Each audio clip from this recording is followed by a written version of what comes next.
bin seit dem Juni 23 bei Go Vertical und arbeite im HR und in der Buchhaltung.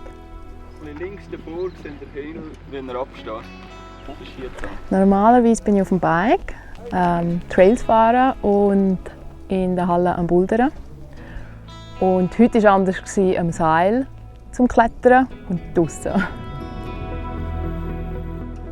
Nervös bin ich in dem Sinne nicht, ich habe mich einfach wahnsinnig gefreut.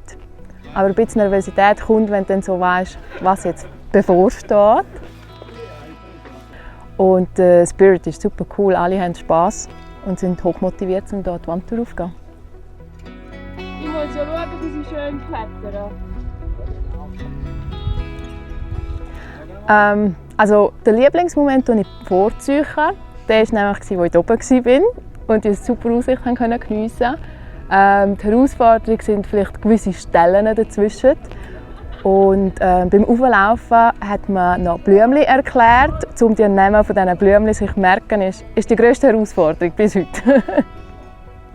Nein, es packt mich jedes Mal, wenn ich draußen bin und so klettern gehen kann.